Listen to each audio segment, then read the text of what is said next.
Hello there, Tim from the future here.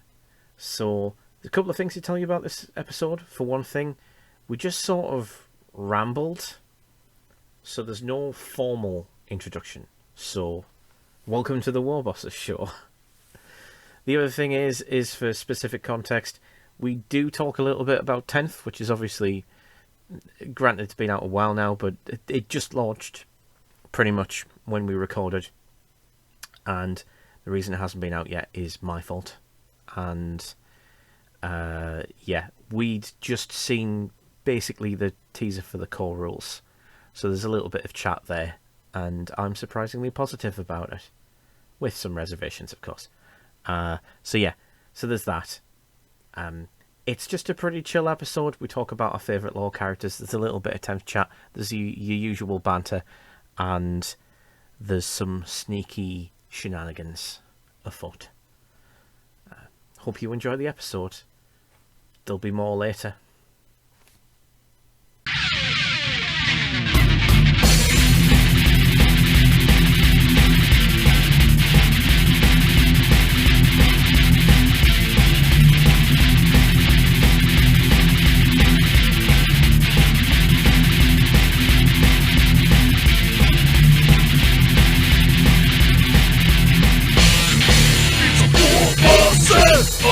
ApORKalypse! Ladies and gentlemen, the Warbosses of Da ApORKalypse.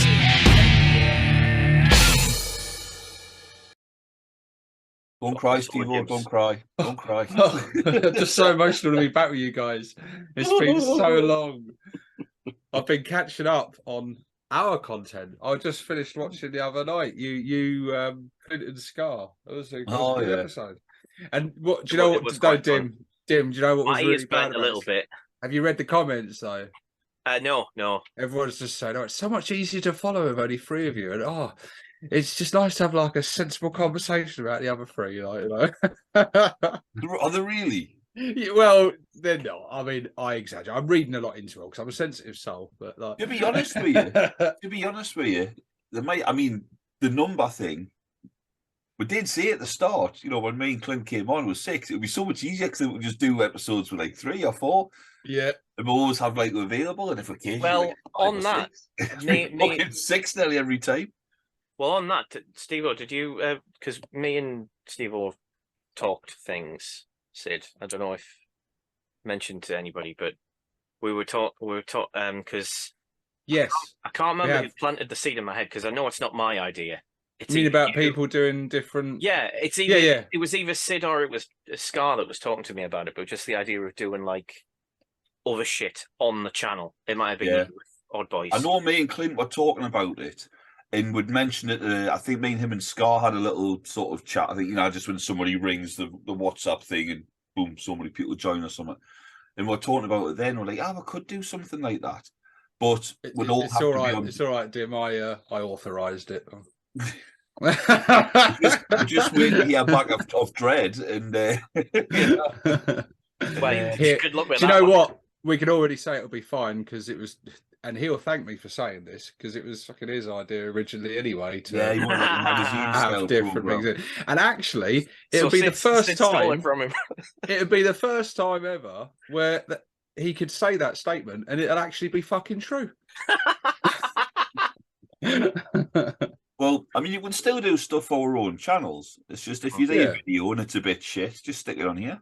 Well, I'd like to do like put the B-roll stuff on it. Yeah, oh, that's not really good. I thought about doing some like Ork lore videos, right?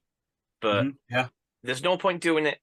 I mean, granted, I know we are doing it today, but I like from what I can tell, because I do quite a lot of the talking. That's enough of a problem as it is on the basic show.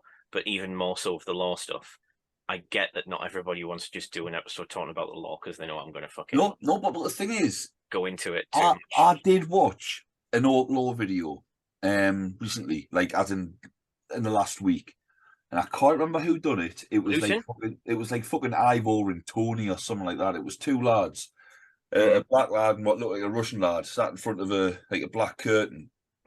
Oh, I know the ones. And fuck me, I just got so angry. I didn't get angry actually, but I was very disappointed. I thought this is fucking shit. I know the guys you're talking about. They're the ones that literally just read it off Wikipedia, and they sound really monotone and dry. But he was getting into it. Some of it. It seems like the Black Lad was doing most of the talking, and I was going, oh. With his black leather jacket on and he's fucking vanilla eyes saying that. But he was saying like it was all the shit like an orc can just pick up a shoebox full of fluff and think it's a gun and it'll be blasting Daka out. And there's actual evidence of them finding a vehicle and opened the bonnet and there was no engine in, but the orcs believed they had an engine. So, and I was like, this is rubbish, this is shit. Yeah. And they start telling all like, and they're shooting them with brooms, and the orcs are dying because they think, well, the guardsmen have got guns, but they've only got brooms and that. And then some orc goes tankety, tankety, tank, and he thinks he's a tank. And I'm like, oh, for fuck's sake, man. It annoyed us. It's annoying me just hearing about it, mate. I'm worried that GW gets the idea that sort of meme lore is popular, because if they do, they'll pander to it. I'm already a bit irritated when I found out that, like, because there is a bit of official. The purple thing is now official. Like it's made its way into the official law now. Like it's in. I've got no problem. I don't hate it, but it's just like it's not where the law should come from.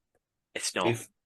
But if they want to make it law that all commandos, a lot of them wear purple for that reason, fine. But it's they won't actually be invisible. Yeah. Well, it just act like a perception filter. Yeah, I think a perception filter is a good analogy for it. Yeah. But also the other thing is that like it's like we've never seen any evidence whatsoever that an orc can basically break the laws of physics or the laws of the universe within 40k. They can bend it. Yeah. Probably bend it a little further than it really should go, to the extent that you half expect it to snap. But it doesn't, because there's limits. And the glorious thing about orcs is orcs are their own limit, because they are not imaginative enough to make it do the things. Like, basically, if the orcs had imagination, there'd be an army of Green Lanterns. But they're not that imaginative. Literally Green Lanterns. Yeah, literally Green Lanterns. Well, we need you were saying about you getting angry earlier, Dim, and I want this rage to continue, because I am starting the campaign here.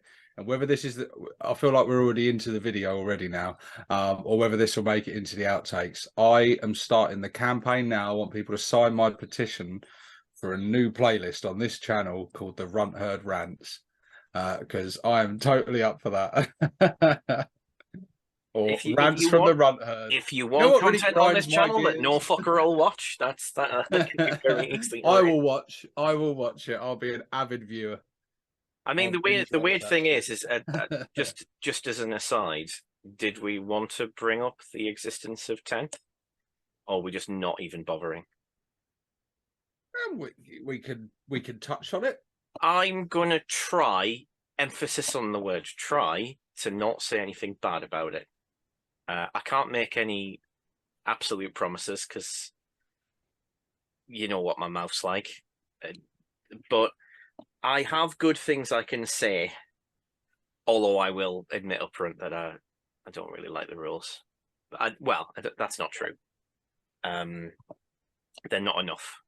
I'm glad I quit, but I'm well stoked about some of it.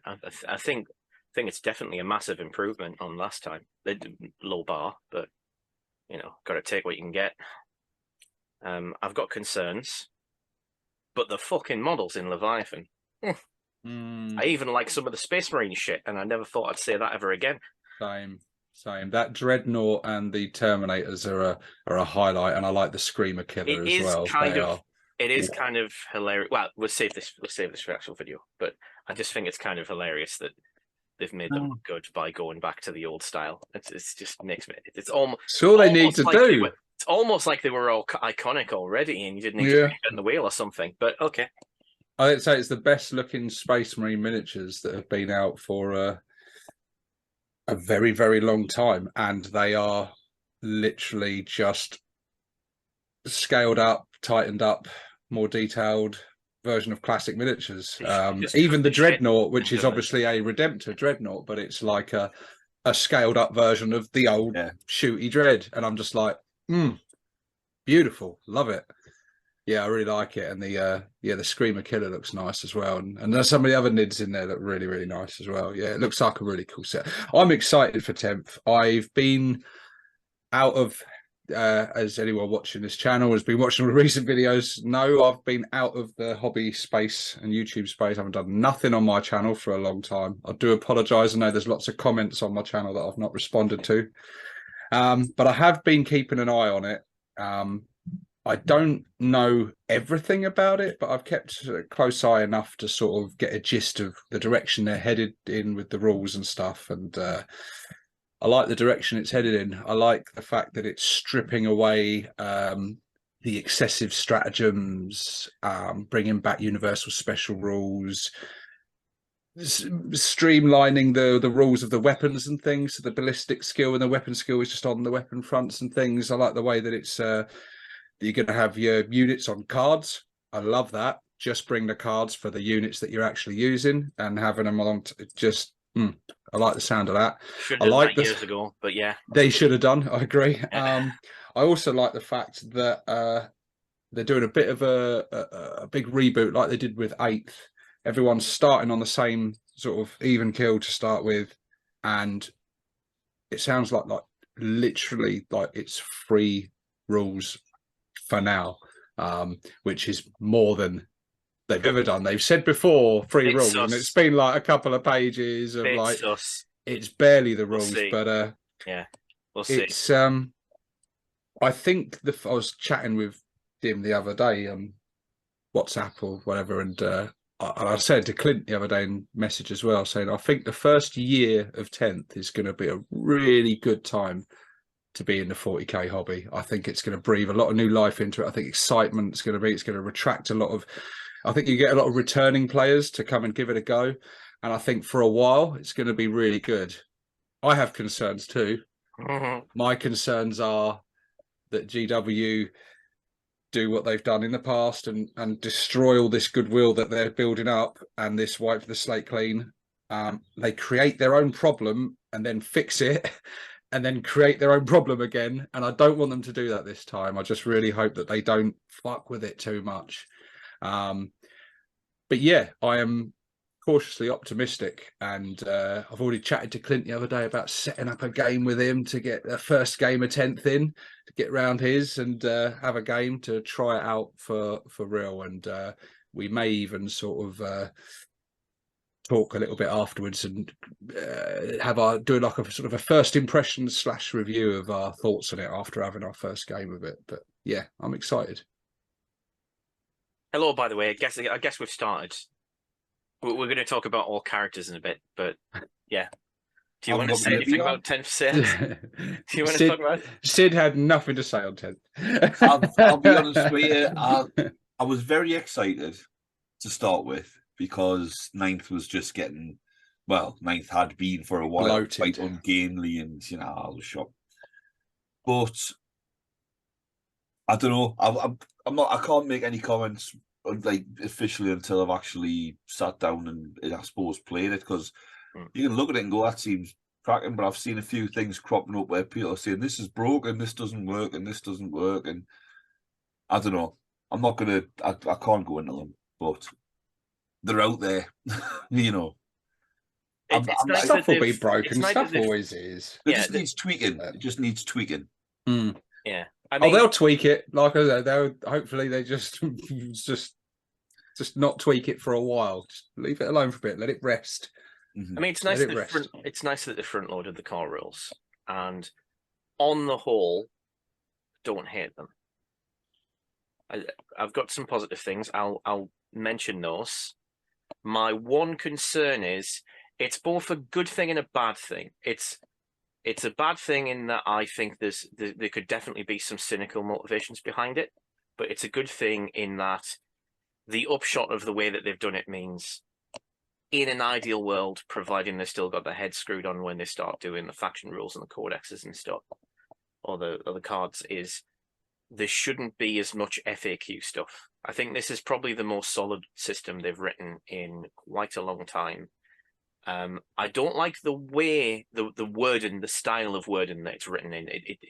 I don't find it appealing. I don't like it. But mechanically, they're trying to do the thing that they did with the Blood Bowl second season, where it's trying to be out lawyer proof. It's trying to be lawyer proof, rules lawyer proof, and it's not satisfying to read as text, but it's rules. It doesn't necessarily need to be that. So, the one thing that I'm slightly concerned about is that basically all of the rules have effectively infinite modularity. So they've made it so that the entire rule set can be modified by any rules that are following. That's not something that any 40k player should be surprised about, because that more or less happened anyway. But the extent to which that they can fuck with basically every rule, especially the new USRs or whatever they call them, I know they're called something else now, I've already forgotten what it was, is both a blessing and a curse. It means that they've got a very modular system that is solid, but if they start taking the piss with that, there's nothing really the core rules can do to stop it. Like, there is absolutely no checks and balances on what they do with the faction rules. They could totally break the whole thing with faction power and probably not even know they're doing it in some respects. So it'd be interesting to see if they can keep on top of that and keep it relatively balanced. I think it'll be a good addition. It won't be an addition I'm going to play. I'm not going to bother. I've heard too many promises before, so I'm too cynical. And this, well, you'll play it at least once. Yeah, I'll play it. I'll play it when I need to. If like, I feel some burden of responsibility as being on a channel that is devoted to 40k. When we're back in Peterborough, baby, you'll be playing it again then. Don't Not Peterborough. Anywhere but fucking Peterborough. Anywhere. Somewhere where cheaper fucking takeaway would be nice. Well, I say that I should have followed Sid and Scar on that front. But anyway, before I get too distracted, the positive. Did you see what Sid ate? I did twice. You did not. I smelled it. I smelled it for a whole weekend. It was still moving. I do think this is quite funny that I've been interrupted where I was going to say positive things. It's even they know I shouldn't do it. It's too against brand, isn't it? But I really like the morale system they've got. I think that's the best thing from 10th. I think that's good. And good, exciting. Well done, Games Workshop. You've put some war game in a war game. Congratulations. They've confirmed. Gold star. They've said as well that every single codex, when it comes out, will have every faction will have at least one new thing. Yeah. With the codex, so like we're guaranteed something new when the Ork codex hits. That's what they should have done ages ago. Like, and I know this is going back in the territory. This is my problem a little bit with 10th, is that that's what they should have done ages ago. I kind of think probably sums up my entire opinion of the whole edition, because it's almost like they're playing catch up on what they should have done in 8th, to be honest. And it's taken 10 years. Well, not taking 10 years. It's taken like 6 years to get to this point. I'm just thinking, if this is the hit rate, this is how long it takes, then I've definitely got out at the right time. But I think on the whole, it'll be positive for the people who still like it, and I think it'll be good on that front. But I don't know. They should have done this sooner, though. Like the cards for units. I mean, I know not everybody's going to agree with me on this, but the codex is dead. Like, the codex as an idea needs to fucking die. You should be able to make an army by buying boxes with miniatures in, taking them home, building, taking the rules out of the box they come in, or grabbing them from an app, or reading them on an app, or both, and build up an army just buying, purchasing miniatures, and then you've got the infrastructure set up for points and everything for free. That's what they should have done ages ago. They should still be doing it. And typical GW, it's a halfway house because they can't not turn down codex money. This is your sneak peek, people, into the Runt Herd Rant. This is playlist coming soon. Link in the corner. But Good yeah, on if, that. if they move more into this free rules thing, I've got nothing to. Oh, Dim, you are That'd be great. you are quite the character. Hey, speaking of characters, Speaking of characters, that's the topic of this video, isn't it? is it? So yeah, we're going to talk about our favourite orc Should we get characters. Nazdreg out of the way then? Shall we? Do you know, before I know you've picked him. I know you have. Of course I have. Of course I Yeah. have. Yeah, I have. But before I get to him, I've got an honourable mention. Archimedes. Grizzguts. Oh, Grizzguts. Grizzguts, who travelled one back from- in time. Oh yeah. A Bad Moon Warboss who travelled back in time and by sheer chance found himself faced with his doppelganger from the past and decided that he loved his favourite snazzy shooter so much that he wanted to kill the older version of himself to get two of them, and he was successful. And it was just like this tiny little paragraph in, I think, is it the Timeline. It was in a timeline. I think it was in the. I think it was first in. Yeah, I can't remember which one it was first in the timeline. But yeah, it's been mentioned in a few times, and it's just yeah. It's either fourth ed or it might be the one after the. Is it sixth ed or seventh ed when it came out? It's one of those two. It's something like that, yeah. Not And it's earlier just. than that. Yeah. But as anyone that's drawn to like the Bad Moon characters and stuff, you'd be hard pushed to find something so ludicrously orky and so ludicrously Bad Moon. It's just brilliant. It's just like genius and insane and stupid all at the same time, and it's just typical brilliant. 40k. No explanation of how he travelled back in time. Just did. But I've got the paragraph open, and it's all that's ever mentioned of him. It's literally just one paragraph. The Lost War. The Orc warlord Grizzguts, a noted kleptomaniac, launches his war into the Morlock system. Whilst using warp travel to reach their quarry, Grizzguts and his warband unwittingly travel through time and emerge from the shifting chaos of the Empyrean shortly before they set off. Grizzguts hunts down and kills his doppelganger, reasoning that this way he can have a spare of his favourite gun. The resultant confusion stops the war in its tracks. And it's just, I don't know, I just absolutely love that. I love that. It's just fantastic. Timey-wimey, just brilliant. And, it's probably not the first nor the last brilliant little incidental Orc Codex character that is just like there's a lot of them mentioned a little bit. Definitely won't be the last one we mention tonight because someone's bound to mention at least one other. I'm already thinking of two of those that could do that. I mean, it's kind of on the official front of like characters who've had models and stuff. I actually think we're very underserviced on that front. There's a lot that we should have that we don't. I mean, we've got some great ones, don't get me wrong, and there's, what, a dozen of them? Probably. But, I mean, considering you've got, like, Orcs are probably one of the most diverse factions in 40k, doesn't seem like anywhere near enough. Selfish. No. Yeah. No, there's a lot written about different characters, and there's a lot of lore out there on different orc characters. But in terms of actual miniatures and rules, we don't have a huge amount to pick from, and we don't have an awful lot of lore as it is. I mean, it's worth pointing out that whilst orcs are like OG, like they're in Rogue Trader, they're in every edition of 40k. They're one of the oldest factions. They were kind of the big bad for a while,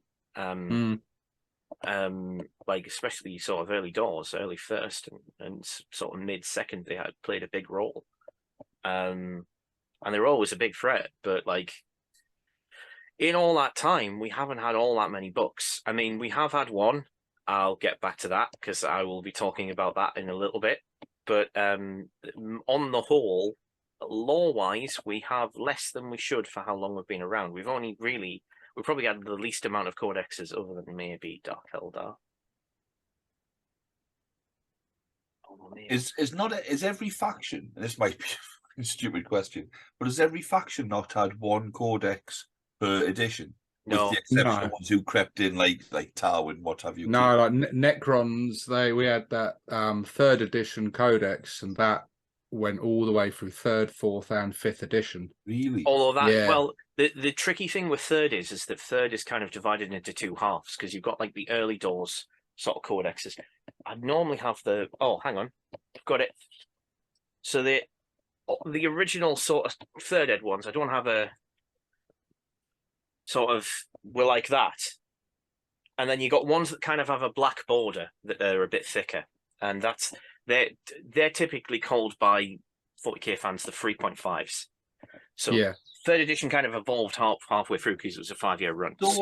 So I don't know these editions. So if your Necron Codex was 3rd and kept you going through 3rd, 4th to 5th, did you get the next 5th, one? yeah, 5th, yeah. Right. So during that changes from 3rd to 5th, did the game not like change? It from 3rd to 4th to 5th, the codexes still worked. In some codexes worked better than others, but some of them did. You know, there were bits in there that anomalies and stuff. I can't remember the Dark Elder Codex, and that was like I had a 3.5 on because even though it said a little badge on it saying like second. Well, edition. you say 3.5. I mean, yes, it did in essence. It was a 3.5. Yeah, but they literally just added. They slightly tweaked some of the rules and they added vehicle upgrades, and they didn't do a great deal more from memory. I think they might have added 1 or 2 more characters. But generally, from 4th, the 3rd, 4th, and 5th, they're all essentially the same game, really. 4th edition was a tournament patch, if anything, really. The 3rd edition was already, I would say, a pretty decent system, but exploitable. And what 4th did was fix it in some ways. There's some aspects of 4th I don't like. I never really liked the sort of kill zone mechanic that the characters had, where they could just turn up and basically snipe you. Didn't Orcs not get a codex during 6th? Didn't they have to wait till 7th edition before they got a codex? 6th or 7th edition. That's how long we waited. So yeah, I'm sure that the whole of 6th, I don't think they got a new codex. We got one right at the end of 4th. Yeah, it was probably built with 5th ed in mind. We got 2nd, 3rd, 4th, 5th, 7th. No 5th. Not 5th. 7th, 8th, 9th. So, like... so we didn't get 5th or 6th. Yeah, there you go. Stay on target, you gets.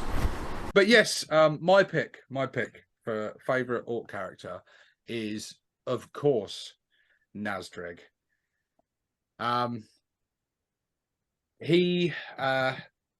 Well... I would love GW to make a miniature for him. I really would. I really, really would. I think you'll be luckier. I really hope so. I think you will be during 10th. I think... Is 10th coming? They don't have in 10th. And what was... Sorry. Yeah, I think it will be. I think it will be. Well, he's an interesting character in himself. Like he allied himself with Ghazghkull. He is the sort of the Ork boss that sort of brought about the teleporter technology. So although he's not in the game as such, he's still sort of there in the background lore of like, well, we've got this teleporter technology and we can teleport like death dreads and things straight onto the battlefield. And this is how he used to sort of barter his way into allying with Ghazghkull. But he's also like unusually for an Orc Warboss, he's very intelligent and very cunning. And he likes to, like any other Bad Moon boss, he's all about sort of getting the riches and showing off and showing how well equipped his boys are. But he uses slavery with his grots and human slaves, and he sort of it says in the codex stuff how he sort of uses the sort of not just the stick, but he uses the carrot as well, and he sort of massive carrot with a nail in it. But it's commented like how his main concern is just to get the riches and show off and do like any typical Bad Moon boss would do. But he said if he was actually more focused on Awar, he would pose just as much of a threat to the galaxy as Ghazi himself. Like he's a big deal. Yeah, he's a big deal. He's got an awesome shooter, Blaster X. He's got a brutal shooter which used to have some really nice rules in it back when he had rules, which changed a little bit. I think he first had rules in Second Ed, which at that point he just had a custom shooter. And I think in third edition he had his Blaster X gun. Oh yeah, he's there. That's it. Yeah, back in the days where they had rules, even if he didn't have a miniature. He's just, I think he's just in this big ass mega armor. Like, I don't know. I think with GW now they could create a really hench looking Bad Moon boss in mega armor with some just ridiculously oversized shooter. And yeah, it'd be cool. It'd be cool for the Bad Moons to have a character at all. Yeah, full stop there, isn't it? Because since him, they haven't had one. And that's criminal. That's criminal, especially since like Bad Moons, they're not like a fringe clan. They're not like an army you don't see much of on the tabletop. They're one of the popular factions, the sub factions in Orcs, you know. But they're really underserved in terms of characters. And yeah, it's high time he had a miniature on the table. But yeah, so the obvious choice from me, Nazdreg. Nazdreg, can I remember his full name? Nazdreg Erdgrub, isn't it? Nazdreg Erdgrub. That's it. Well done. Well done. Yeah. I only know that because I literally read it, but yeah. I like to make out like I'm some fucking Captain Hot Bollocks, but I was like, oh shit, I never noticed that before. But yeah, like they've still got paints named after him, have they? Is there still a Nazdreg yellow, or is that in the old range? Oh god, I can't remember. There was a Nazdreg yellow. Wasn't it? I think Was it's that not all Foundation? range. Think. Might not be. I feel like it still exists. I feel like There's Nazdreg yellow. definitely been a Nazdreg yellow. And he's mentioned in the lore all the time, even in the most recent codex. He's in the lore on the map. You've got Wild Nazdreg. You know, he's dominated a big sector of space. And the last mention of him was like with the chaos, the rift opening up has pushed him northward. So he's running into various Imperial factions up there and causing carnage up there. But was he not mentioned in one of the really recent things with the Dakawa against the Tau? Was that not Nazdreg? No, it was the War of the Daka. War of the Daka was Warboss Grog Iron Teeth leads a mighty war against the burgeoning Tower Empire. Grog Iron. Yeah. That name rings hard. Grog Iron Teeth was the War of the Daka. Which to any Orc player out there as well, I recommend that. Get on the table with a Tau player and build your list specifically to outshoot Tau. There's nothing more satisfying than outshooting Tau on the table, and it can be done, and it's very satisfying. And if it doesn't work, just charge it and crump them. Yeah. I do think with Nazdreg, I always wonder, like, are they just teasing Orc players? Are they like, oh, you mentioned Nazdreg again? Does that mean Riddle's coming? No. Been teasing for a fucking long time. I would say he's like, if they're going to bring him back, they need to get their fucking finger out, because at this point, people are just going to believe, oh, right, you keep mentioning because you can kill them off. They did say, I don't know if it's an update from previous sort of laws that they've put in, but the War of Daka pitted Orcs under the Warboss of Ork Empire, yep, Grog Iron Teeth.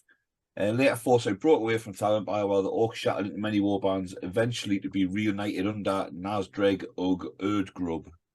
Nice. So I don't know if this is something they've just sort of like, you know, they've fiddled around with. But I've definitely seen him written down recently, his name written on the community page. I think it was one of the rule sets or whatever they're coming up with. I don't know if it was just end of 9th or if it's going to be coming in 10th, I don't know.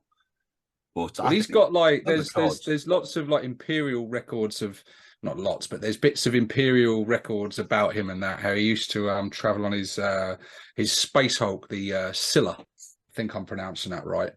As they recorded it. The name that the Orcs gave it was too long. I cannot pronounce it or remember it, but it's a really, really long name. The Scylla? Yeah. Is it black? Which of us was going to take the bait? So much of our audience It comes out of the warp. Surprise! You're about to be hit by a Laura references you're not going to get. No. I love that in America.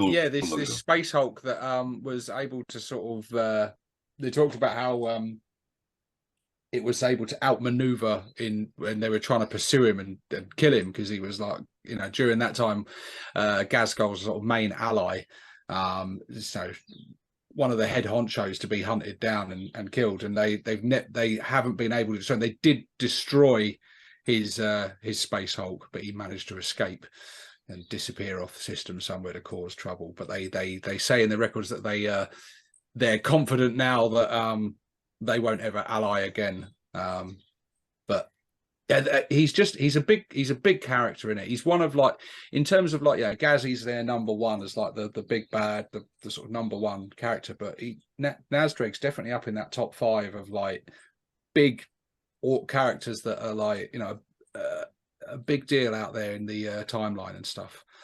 And so I really do hope they bring him back, and I really do hope they make him big and important again, because like one of the things, I think probably one of the most things that it's not very often I end up despising some orc lore, because it's rare, because I actually tend to quite like orc lore, even modern orc lore. But the Ghazghkull Mega War was such a stupid idea, because you basically undermined the whole idea of the warlord, because it's like, in reality there can only be one warlord. It's Gazzy, it's our special character, and it's just like, that is kind of unsatisfying, and I hope they abandon it, really, because I kind of want Gazzy to have a better and more interesting idea than let's just get all the orcs together, which just sounds naff. And B, you want people like Nazdreg, and even like maybe like, I mean, I don't think the Arsonist will still be Snagrod, but like one of these characters to come back and be larger than life and important. I think that was part. I think what you need as well is Ghazghal's lore opens up for, you know, there's always, yeah, you're on top, there's always someone gunning for your position, and it opens the door for, and I'm really disappointed that actually you haven't had more lore about other bosses being like, right, I want a shot, I want to, you know, fancy themselves as like, I can knock it off and I can take the top spot, and I imagine they'll be unsuccessful. I do sometimes wonder if that's because orcs are quite popular with the third-party people. That's why we don't get very many characters, because GW don't want to be beaten to the chase with mages.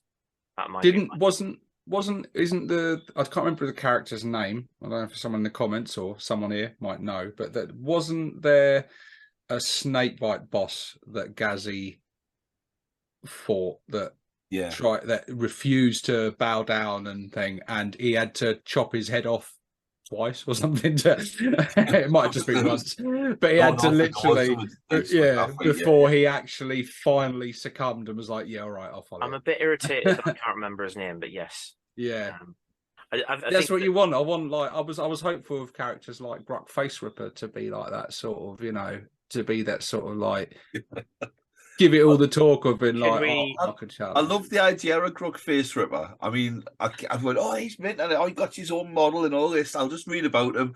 Oh, he's dead before the end. His origin story is really cool. Dead before the end of his origin story. That's terrible. It's even worse. It's even worse than that, because when they launched him with Stormclaw, right, he had a completely different backstory, and a lot of the lore basically got retconned by the 7th Ed Codex or something like that, or maybe it was the 8th Ed one, but one of them retconned it, because at one point he killed a chapter master. It wasn't of a major chapter. I think it was. It might have been Howling Griffins, or it might have been one of the staff's own. But he was like a jetpacking character with a double-handed sword, and he'd launched at Grok and thought he was getting the upper hand, and then Grok just basically uppercut him and severed his head off. It did kind of sound like a fight that had occurred in a TV show or a film, because it sort of clinked in the back of my head as like, this sounds like something I've watched, and I couldn't remember what it was. So maybe that's why it disappeared. But I think most they of completely most of them are, retconned isn't that it? to the extent that he got killed by a captain of maybe the same chapter or a different Space Marine chapter. So he wasn't even good enough to kill a chapter master anymore. He was like literally just took out by a random Space Marine captain. The lamest freaking thing. I think Gruk is just lame from start to finish. I've never liked him. It doesn't help that he's just a resculpt of the Assault on Black Reach Warboss. He's probably one of the insert characters that was like the Warboss. Oh, he was always a studio. minor. He was always a minor character. He was probably a design studio character that was elevated into the official lore. Yeah, I don't dislike that, by the way, because that's what Gaz is. Gaz was Andy Chambers as Warlord, so I don't necessarily have a problem with that. I just think Gruk was a little lame, and they didn't handle him very well. Yeah, he was just brought in to be a bit of a threat and then died. The snakebite Warboss was called Grudbolg, and Gazgul did cut his head off twice. Nice. And the third time, and on the after the third time, the snakebite agreed to join his war. But he couldn't nod. Well, it was more because Gazzy went, yes, you will. But it says the head was cut off in a knife fight in a swamp, and then the head went, "No, I'm not joining." So he put the head back on the body until it reconnected, and then cut off again. And went, "I'm still not joining." And then he done the third time. All right, I'll join. Quality. See, that's characters like that. Quality. Ridiculous. Yeah, completely absurd. Another I'd like it and you only agree to join after the third beheading. See, when I said twice, I was thinking, am I just remembering what I wanted? Is that ridiculous? Yeah, and then actually, no, it's 3 times. I'm kind of bothered by that in some weird way, because it's just like, orcs aren't regenerators. That doesn't happen quick. That's why orcs exist. No, I don't. Yeah, I don't think it happened. Like, I think they came and fought again late. I think he had time to heal. I think it's like. Oh, right, okay. If that happened in 10 minutes, I'd be very cross. You've got no arms. Why? Just a flesh wound.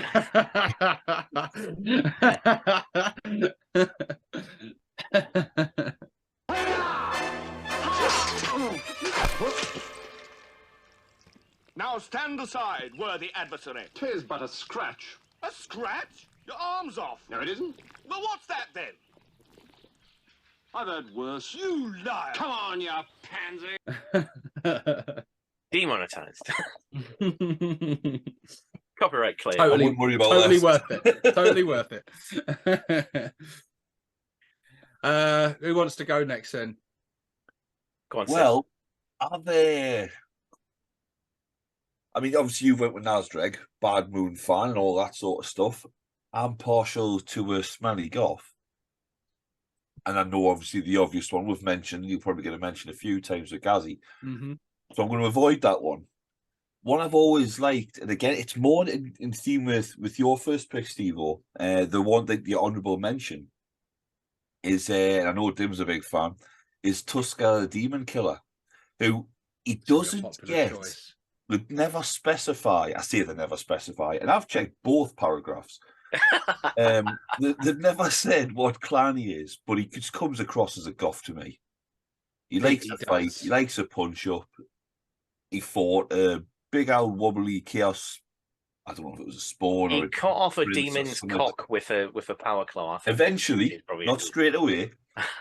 He had this fight and went, that was actually a decent fight. And got a load of weird boys together to breach the warp, went into the warp and went from demon world to demon world, just cracking heads until he finally landed on what's called a flesh planet.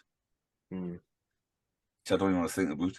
And during there, it was one of Khorne's favoured demon princes. And during the final climactic battle with him, he was on his knees, he was just about dead. and then I think he castrated him with his power claw, but it does actually say he hit him between the legs. Now, whether that means he ripped it off, he punched it up, he just hit a mound. Does Like it say something about making a know. gesture, or have I misremembered that?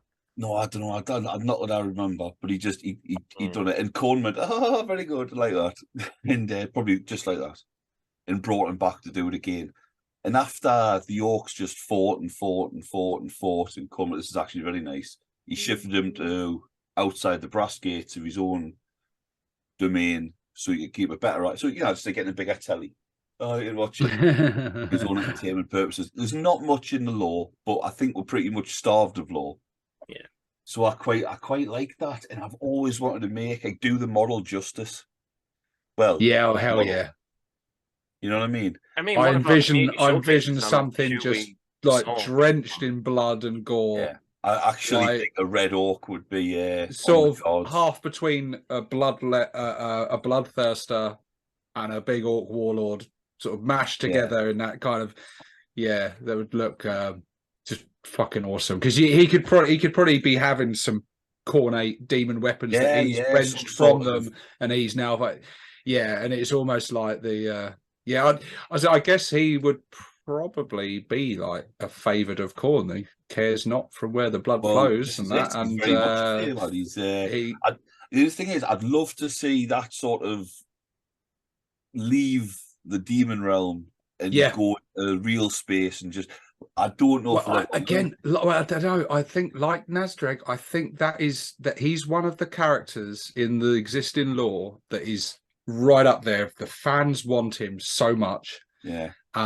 He appeals to two different crowds, orcs and demon lovers and cornate players. That he appeals to them, and the lore is there, ready and waiting for the warp to spit him back out. Well, he's already on probably a red planet. I suspect it's red, so it is basically already a brick joke waiting to happen. He's appeared in 2 codexes. He was in the 4th edition Orcs Codex, and then 6th edition Demon Codex. Mm-hmm. And they're the 2 he's appeared in. So to me, I mean, I grew up watching the original Star Wars trilogy and was a fucking massive fan of Boba Fett. 5 lines. Best character. By far. So you don't need a lot to start with. You can build the rest yourself. All you know is cool as fuck. And I think you see a lot of pictures of him, but I think it's just pictures of particularly savage-looking orcs, and then they go, "Oh, it's Tuska Jim Kerr." It's like, it's not though. Well, Chaos Orcs are a thing. You know, used to be a thing.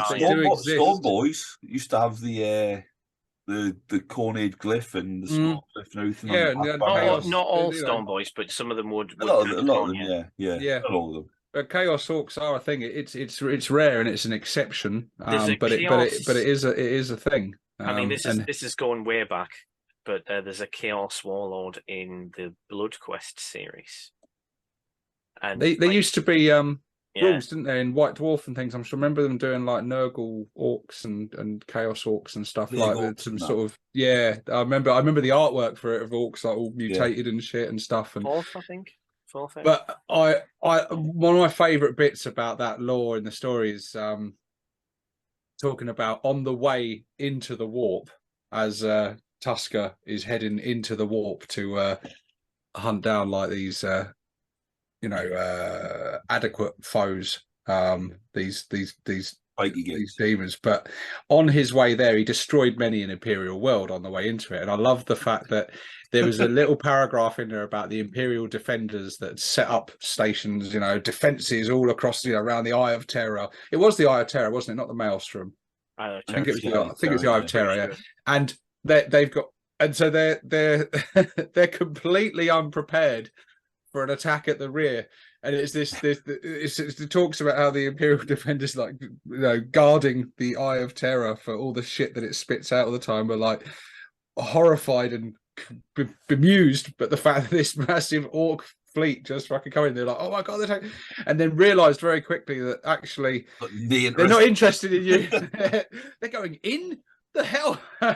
And that's, again, that just screams orcs. Like I love. I think what is my favorite part of orc lore is when chaos, and it's usually chaos and the Imperium are at it, and then orcs just arrive and just throw everything out, and it's just like, what the? Who invited this idiot? Basically the opposite of Vigilus, which was just lame. It's just orcs are here. Oh, now for a more important enemy. Oh, nice. Very do it the other way around. One of the most boring books to ever read. So dull. Does not surprise me. Does not surprise me. The internet loves to dick ride on Tuska. I mean, I'm not saying unreasonably. I do really like Tuska as a character. He's really properly orky. But this is it. Let's face it. You've got a couple of hundred words read. Yeah. A few hundred words, and that's it. But it's like it's such a it's almost a meme at this point. Like, it's still good though. I can't. I want to criticize it, but I just can't. Like, the thing is, because there's probably so little. There's so little really to go off, but the bits there is are so good. The rest of it is down to the individual. Well, you're going to get perfectly people who run with it and do the whole, a box of fucking teeth and they pulled it and guns flew out because they thought it was a gun. There's people who ruin it, but that's down to them. It's the perfect orc story, and it's probably the only, the only happy ever after story that 40k is ever going to get. Yeah. Well, it is. Yeah. It's paradise. The orcs are happy. Khorne's happy. Yeah. Everyone's a winner. Everyone's happy. I never thought of it like that because when the orcs are happy, you go, they're happy. Somebody else isn't. Yes. Although I do on the receiving end. I do suspect. Everyone's happy. Both of them just come back. Both sides just come back. Neither are truly ever dead. In an endless war. I do suspect, though, that one day maybe the Khorne site might. This is my wish listing, but maybe one day the Flesh Planet underestimates the orcs, and they get the upper hand, and they either kill the planet or, more coolly, trap it and use it as a new Space Hulk. Yeah, just spit that fucker back out into real space, and then have them spill out. Less rock, more tumor or water. Yeah. Well, I don't think he could have some really cool rules.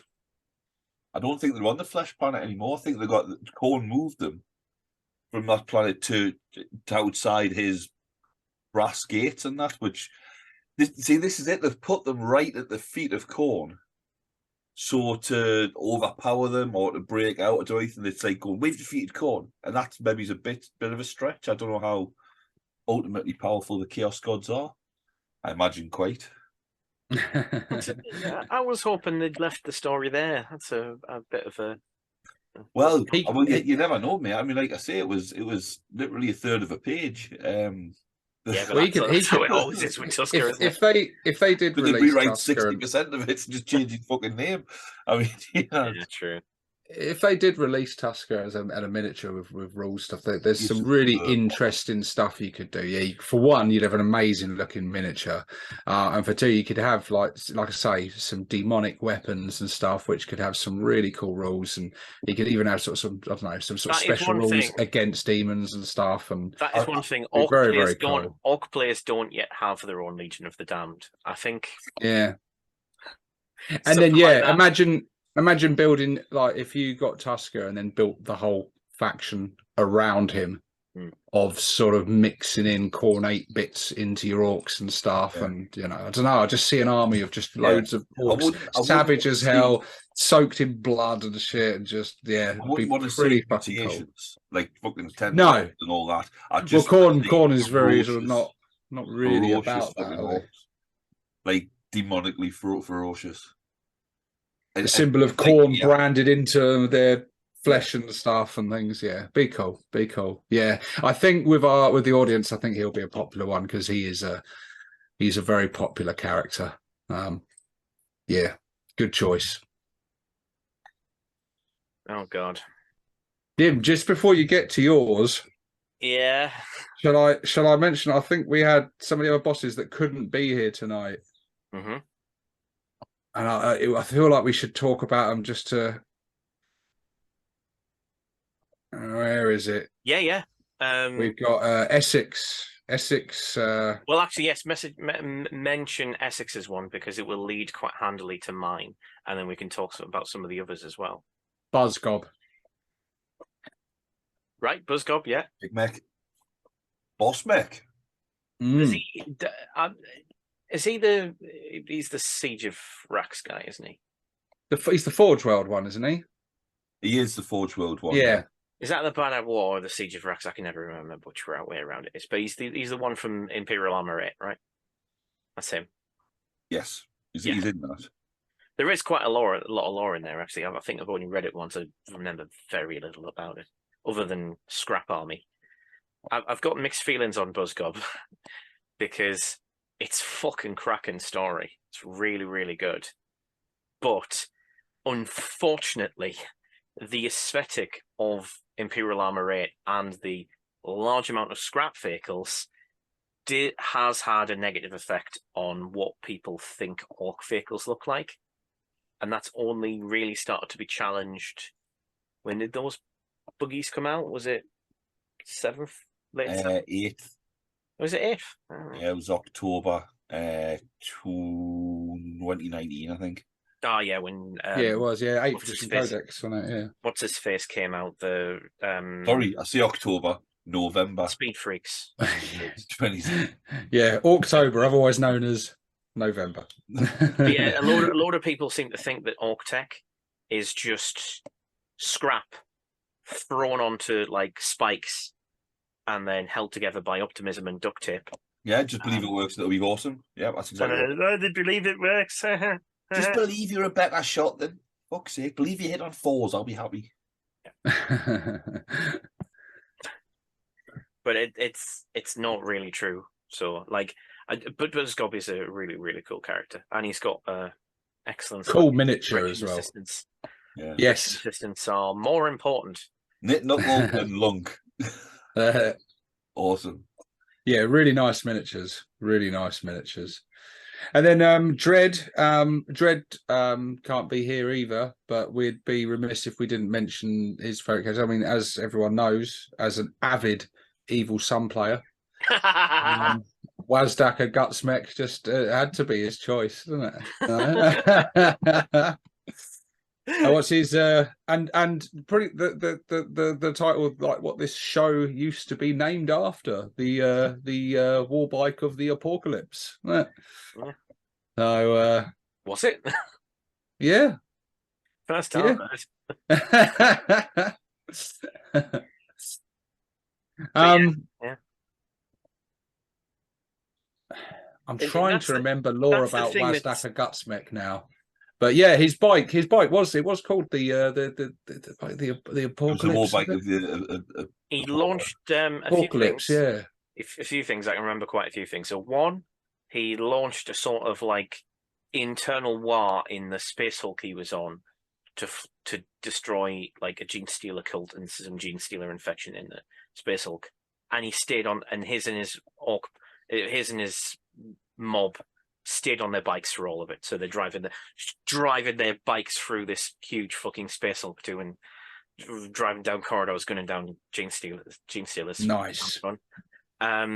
Probably the thing that didn't he take out a Titan? Yeah. One of the thing that everybody knows him for is that he drove his bike up a natural sort of cliff face ramp and shot his war bike in flames from going through the void shields into the cockpit of a warlord Titan, killing all of the crew inside it very quickly and taking down the entire Titan.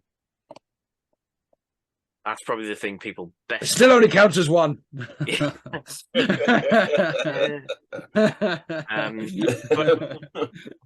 But also, it was kind of funny. In Second Ed, his war bike of the apocalypse had an actual Lemanus battle cannon on it, and when it fired, it sent him back 6d6 inches. I seem to recall.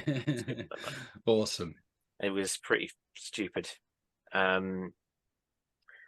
I like Wazdaka for a different reason.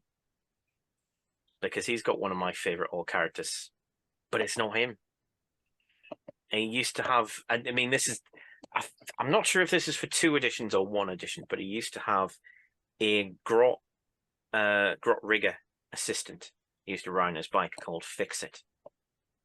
I really, really like the idea of Fix It because there was, on occasion, Wazdaka required him to get off and push.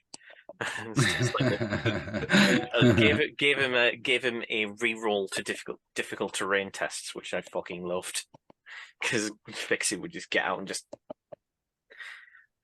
Sure, I've always wanted there to be more lore of Fix It. I needed to mention him because later on, I'm gonna pitch an idea. You know what? I guarantee if GW did bring back Wazdaka Gutsmech, I guarantee if they did bring a miniature there of won't him. be a Fix It. You don't think so? No, like they did. They brought back Makari. I think they'd do the same. I think they would. I think they'd do the same. They brought back a Makari and they turned Red Gobble into fucking Father Christmas. They've done a very similar. I mean, it's a reimagining or a rewriting or just a straight up thievery of the Gutsmech riding his war bike into the Titan's head. But they recovered that in one of the Black Library books, Brutal Cunning. All right, yeah. With Uftak, the orc and that drives a shock jump dragster. Teleport the shields into Warlord Titan's head. How long are we going to ignore the blood axe in the room? Oh shit! Didn't even see him come in. There you go. Typical blood axe. He's not even wearing purple. Guitars. Wow, that's the crack. Well, we're talking about our favourite orc characters. So I've done mine. Sid's done his. Dim hasn't done his yet. We've just been going over Dread and Clint's choices, and you've literally arrived just in time to talk about your favourite orc character. Rather than mine, do it. Snickrot. It doesn't have to be Snickrot. The blood axe. You couldn't have it any other way. Like, I think it'd be a bit of a betrayal if I didn't pick Snickrot. Like, the war in Armageddon. Absolutely cracking war. It was like the 3rd or 4th war in Armageddon. Like, where they're left on the planet and they're there pretty much terrorizing the Cadians and the Catachan jungle fighters, and it's like proper hardcore. Like, all of the dog tag, all the kills he's got, those chains around his arms are all the dog tags, and he's got like 2 sweet ass blades. Like, what could you not like? You know what I mean? Mork's great character. Mork's teeth, yeah, that's it. Mork's teeth. I personally think he's terrifying. I think if you think of like an orc, and if you're a guardsman and you're sitting there, what's scarier than an 8 foot tall, 500 pound of solid muscle coming charging towards you across the battlefield, waving a chopper? What's scarier than that? The fact that he's silently rising from a pool of water behind you. I mean, it's just he's out there somewhere, isn't he, John? John? Oh God, John's boot. That I think that would be great for the Warhammer horror sort of stuff. Oh, hell yeah! Not written like Predator, basically in Catachan of hunting them down or Predator. Yeah, or facing your gun on that orc that's charging down at you, then seeing him come out the bush beside you. Clever girl. Pulling the guy with the cowboy hat from the cave, and then the one that's coming down turns red for no fucking reason. Because why is he going to bleed from behind? Imperial citizens, they used to tell their kids, like, if they weren't good or whatever, like, they used to tell them the stories of him to make them go to sleep at night or something, or like he was like there was some sort of thing, like, I don't know, he was given like a nickname or something. I remember reading something like that. They used to use. Was it not just the Green Death? It might be something like that. I'm sure there's a little bit where it said like mothers would tell their kids like stories of him, like, like to like scare them into sleep or something. But that's the thing that can be said about orcs in general is that, like, out of universe, orcs are very funny. If you're a human in universe, they're fucking scary. Yeah, there's nothing funny about them. They are horrifying, and the fact that they'll torture you, enslave you, murder you, murder you in front of your loved ones, and all the while, everything about it they think is funny. That makes it even scarier. There's a horror film. I think it's supposed to be a horror film, but like a bunch of students happen upon like two yokels in the woods, and they think they're murderers, but they're not. They're just going about their business, oblivious. I know that film. Getting mysteriously that's killed. A brilliant movie. What's it called? It's the two fellas' names. Is it not Dale and something in it? Yeah, it's Alan Tudyk, isn't it? Is he not? Or however you say his surname. It looks like it's going to be like a cabin in the woods, like fucking Hills Have Eyes type thing. And actually, it's the students are the arseholes, isn't it? Like these guys are just getting on with their day. A brilliant movie, yeah. Speaking of Alan Tudyk, how does a reaver clean a spear? He runs it through the wash. Sorry. Oh god, Tucker and Dale versus Evil. Tucker and Dale versus Evil, yeah. Look that up after this, guys. Look that up. You'll have a great time watching it. Oh no, it's not what I thought it was. You ever see the guy that jumps into the wood chipper? Yeah, watch that movie, guys. Brilliant movie. Go and check that out. It's really good, that one. I don't often watch horror, but I do enjoy ones when they're funny as well. Although we seem to have talked about that before, Steve, for some reason. I'm getting weird deja vu. I don't know. We might well have done on our offshoot movie videos that no one watched. Yeah, I watched them. Somebody watched them. Get round to it. I watched them. But yeah, were you saying about like orcs, like that, how terrifying that was? Well, like they have no sort of. I like reading a bit somewhere, or I saw something about how orcs find the sort of sound that humans make as they die and stuff quite funny. The screams of terror and stuff, because they almost don't kind of understand the sort of notion of pain and stuff like we do, the screams of agony and stuff, and they find it kind of intriguing and funny as they're doing it, and they're kind of sort of cold-hearted about it because they don't really understand physical pain in the same way that a human does. That's that guard one, life expectancy one, isn't it? Like, I honestly can't remember where I heard it, but I remember sort of hearing that thing and being like, oh, yeah, it's like I don't know, it's like a kid pulling the legs off a spider or something, you know? It's like they just kind of listen to the weird sound this thing makes as it goes. There's something quite disturbing about that, like, yeah. You could tell orcs to be horrifying quite easily. I'm kind of surprised that hasn't been done more with Black Library. Well, I want that Snickrot novel now. I want that. That'd be fucking cool. The problem is that if you try to do something like that, 1 billion fucking 40k fans are just going, oh, why didn't you just do that with that fucking? I can't even remember what it's called now, but the Sly Marbo, the Primarch. The Night Lords. Yeah. What's his name? Night Stalker. I'm not Batman. I'm a Gov with claws. That's Conrad Curse. Yeah. Why don't you just do it with Conrad Curse? It's like, because orcs are funnier. Well, they have, haven't they? They already have. But laugh. There was the quote from the Guardsman, and I think it's actually in maybe the 8th Ed Codex, might be the 9th. One of the rare bits of little sort of lore and that. A Guardsman saying that, you know, they fired the heavy bolters till they ran out of ammo. They threw all the grenades and emptied the power packs and all the las guns and never stopped coming. And the worst thing was they laughed all the way. It was like just having a laugh must be so demoralising when you do actually blow a gun apart. They go, ah. Is that the same one where the commissar's like, orcs don't use tactics, take him away and execute him or something? Oh yeah. Where he's being sort of court-martialed and he's like, camouflage, sneaking, tactics. Heresy. Shoot this guy for life, you know. That's the one I remember, yeah. I think that's why I like the Blood Axes now. Is like there's this stereotypical expectation that orcs are just thick and they just run straight on at you and sure you'll gun them down. So when there's ones that are sneaky bastards, I'm like, I like this. Especially considering how many times Space Marines are the ones that do that. Like, that's the thing I'd never understand about 40k players. Like, they'll meme on orcs all the time for like, oh, they're a bit thick, and then like Space Marines just like straight down the middle, just attack directly. And it's like, it's cool. It's fucking cool when Space Marines do that, and they can because power armor. That's but all it's like, isn't it?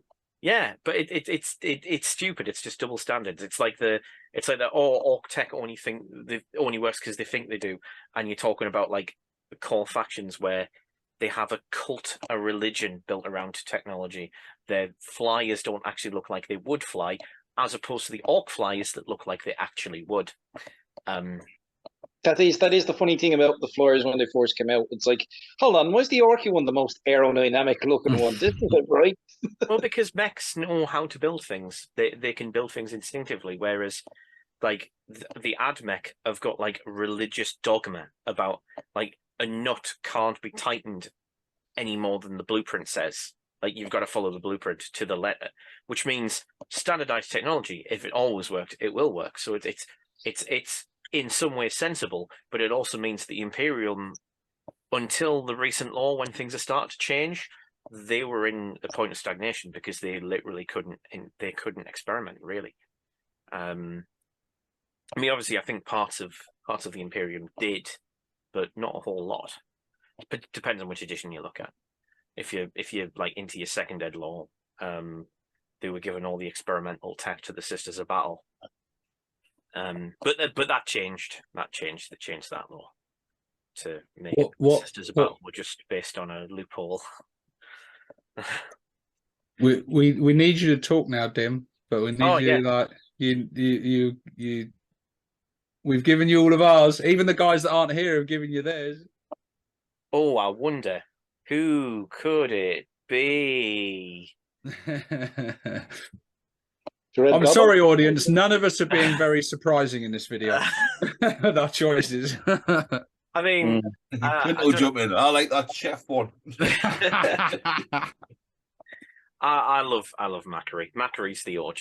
Like, in fact, I would go some ways to argue that Makari is the OG Ork character, because like, is it Makari or Makari? I don't think it matters. I think it could be either. I always think it's Makari because of the way that as he does it to troll people. Does it matter or does it matter? Well, no, it's just scone or is it scone? Like, is it Bath or is it Bath? Well, no, because it's the way that orc names are meaningful, right? Like Erdgrub. We talked about Nazdreg earlier. Erdgrub, because that Grub's food. Grub's food. I think this is obviously not a massive leap, but Erd. I'm not sure what Erd is. But you can see like stuff like that. I mean, probably Nazdreg isn't the best one to use, but Naz means moon, Dreg means kill. I think so. It's moon kill. So like they all mean something, and we've never known what Mac does. But Ari ARI is a very, very common name for Gretchen. It's used quite a lot. And when I did a Rebel Grot Codex back in the day, I did some glyphs for Gretchen, and I made Mac into like basically artisan. So he's like, he makes stuff. So Mac, you Mac something, which, you know, I'm just leaning into my northernness. And I just have Return of the Mac playing in my inner monologue. but like so that's what. But like in one of the Makari stories, there's a pair of grots who constantly harass Makari while he's doing his merchant stuff for like his teeth contribution to like basically some kind of extortion or protection or just the rates to be like a merchant at the Grot Bazaar called Ari and Ari. So like maybe there's something to that, but Makari has some really, really good stories in the War of the Orcs There's a lot of the stories in that book are about him and meeting Ghazghkull and all of that. That's where it starts. And there's just so much cool shit about him. Like he had like a little pet squig that he'd trained to like he'd give it away as a last ditch. Oh, If he needed some money as a sob story, he'd like, and then he'd make a big really show about fucking being really, really sad about parting it. And then when he got back to his digs back at the end of the night, the squig would always be there waiting for him because he'd done it so many times. And Makari, or Makari, if you prefer, started out life as a Gretchen Dodger. I just love the term Dodger. It's just perfect. And it's literally called an entrepreneur. But what it means is a Grot that's clever enough or dumb enough to swindle orcs on the frequent to get more teeth, which is what Makari used to always do. He just used to swindle them, and then it never went wrong for him. He was just incredibly lucky, and that's where the whole lucky thing came from. And I've made no secret of the fact that I really, really don't like in the new lore how it's a new Makari. I don't like that. But I've got my own little headcanon, and you know what? Fuck it. I'm going to pitch this to Black Library. If they want me to write this, I will happily write it. You know, and they can publish it and that. But like, I would quite like to write this. But I've always wanted to do like a story of the real original Makari, because this obviously in one of the codexes they did a joke about how Makari had been sat on by Ghazghkull at one point accidentally. I think it would be really, really funny if it turned out that Makari really needed to go for a shit and he got a Grot to fill in for him. And while he was away having a dump, he got sat on. And he came back and insisted it was him, and he got poo-pooed away because, well, no, obviously Makari's been sat on. So he goes off in a huff and goes off in various adventures. And at some point, he would find Fixit, the other spurned Grot assistant that has been constantly kicked out of stuff, and they go on adventures together. And I'd love to write that. I think that would be quite fun to do. Alternatively, one day he just emerges from Gazzy's arsehole. The opposite of Thanos.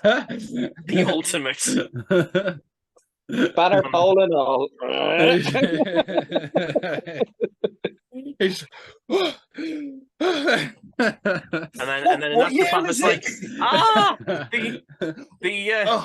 the prophecy has been fulfilled. The double banner. Do not go in there. How often do you take their metal pants off? I've been in there for ages. Luckily, mushrooms are growing in there. Yeah. The whole cave system, its own ecosystem and all. Yeah.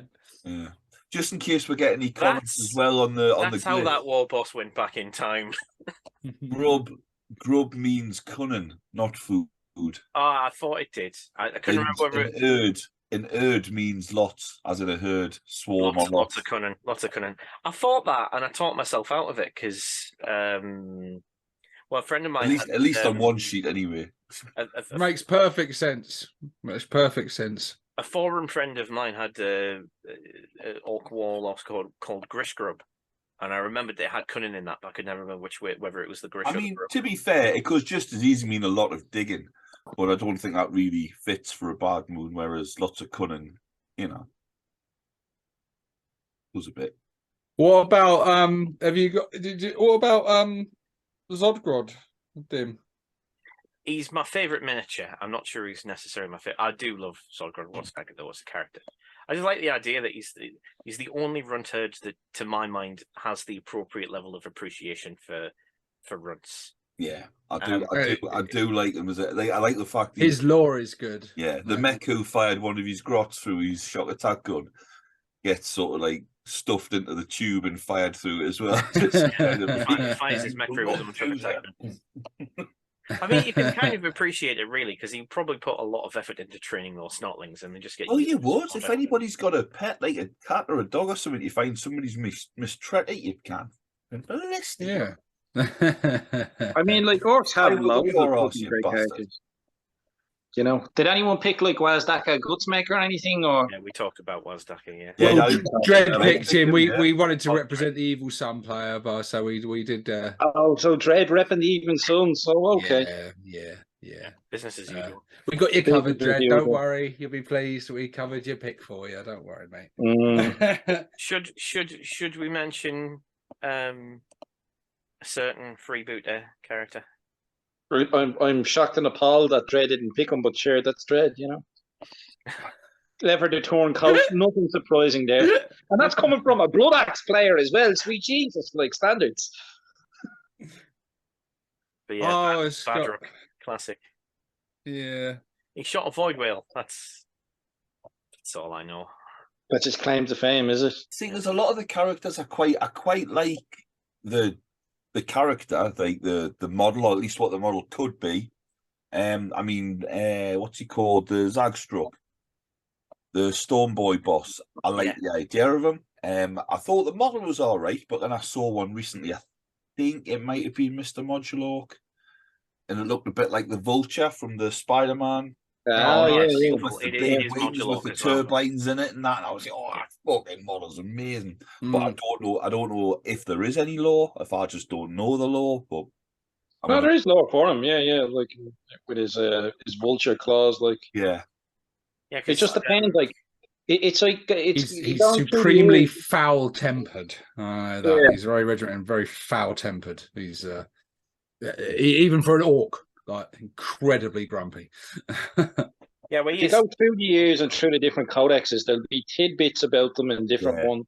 Enough to Sometimes build you get up a bit more, sometimes you get a bit less. He's But a it's real, like a real patchwork a lot. disciplinarian, isn't he? A real disciplinarian. And he's I've got there's a little lift off chant here in the third ed book on him. If you want to be big and mean, if you want to be big and green, if you want to get the job done fast, the Vulture Squad is where it's at. Up all night thinking that one up. Yeah. But yeah, he's did he have the Oh, I didn't even have he didn't have the claw feet in third. He was just had a Oh, I think that was the turbo fourth swoop. aid codex. Yeah.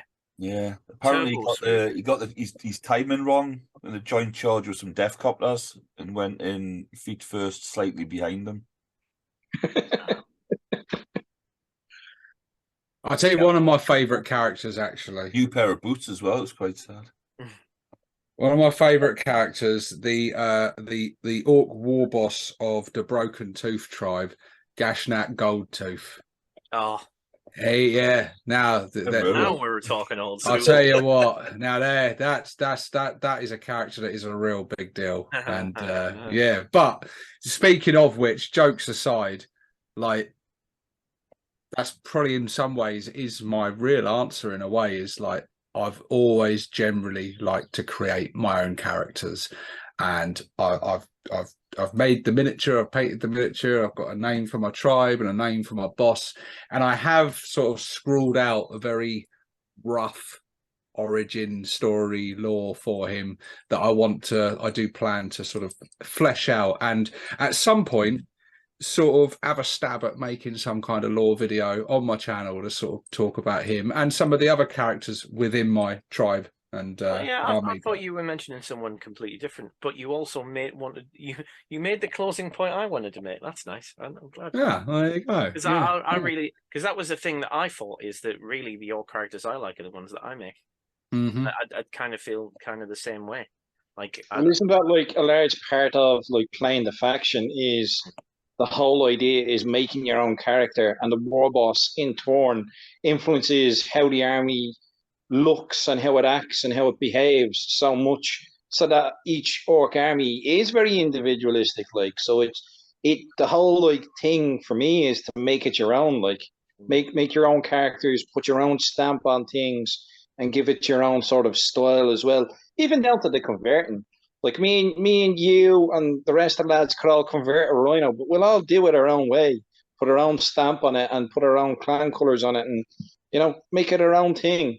Well, it's still the same thing technically. Like, that's isn't that why we play orcs in part? Like, I mean, I started writing like a sort of fan novel. I mean, it probably wouldn't make a great novel because like the chapters are very short. But like, I had like a group of mad boys, and a croc with a warp sword.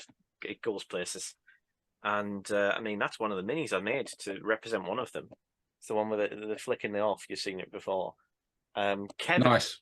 Kevin, the Toothsayer, and I came up with the idea of Kevin for like someone else's story, and I was just like, that's too cool. That's gonna go with me. That, but he's just like he's a perfectly sane orc, but he's got a weird name, so he's ended up with all these mad boys. But he's pretty sane, probably. But I just like the idea of like having a group of mad boys just romping around the universe doing hilarious stuff. I love it. I think I've got a few characters within my most of the characters, at least within my mind, have a story. They have like, you know, even some of the other war bosses and big mechs and the weird boys in my army that I've painted up. They have a loosely in my mind. There's like the seed of a story there about the whole sort of tribe and everything. You know, and a lot of this came sort of naturally as I'm making like my weird boy. I had little mushroom, little toadstool bits that came out of like the squig set, and I put them all in his base, and I started thinking about how orcs spore and stuff. And I had this sort of story about this weird boy that he spores so excessively that as he walks, like mushrooms and stuff. Just there was an old Zinch character from fantasy years ago that things sprung up with life around him, and it's the same with this weird boy. As he walks around, mushrooms just spurt up out of the ground around him and sort of just grow around him. These psychedelic mushrooms that he's eating and stuff, and every other orc might have eaten that. I can't remember. It was a character. He was a Zinch character, Azeroth or something like that. Way back from fantasy, we're going very. I like the sound of that, where like the weird boy is footprints. You'd have like footprints of mushrooms, just like as he walks along. Little squigglies. Surprised you can walk if there's not mushroom, you know. Hey, hey, look, he's a real fun guy. Yeah. Yeah, don't stop that again. We're carried in a real situation here. But yeah, that's another one I came up with. Captain Deathclaw, Scourge of the Silent Sector. I've got no idea if 40k has a silent sector. It does now. Well, that's it. There's so much, you know, space in that you can carve out your own little bit of space, and I love that in the lore that it was a setting and stuff, and you can create. And I think there's a bit too much pressure these days on all the characters have to be like the next big threat to the galaxy as a whole. They don't need to be. They can just be in that sector, you know. They can be on just that planet, that region, you know, causing their own little bit of shit and having their own stories going on there. It's kind of why I like that. The Mega War, yeah. I like the idea of just like orcs just doing their own thing and sort of carving up their own little fiefdoms. And yeah, it's a cool, nice idea to think that one day they might all get together, but you only have to leave that in the myth of the future.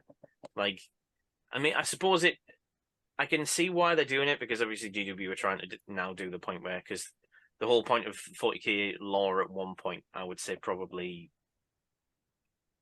late 5th, maybe sort of late 6th, maybe, you had the vortex of time that does not pass, where it was just like we were at a fixed point. It was like what did somebody call it, like 12 seconds to midnight or something like that. It was like it was a countdown to the end.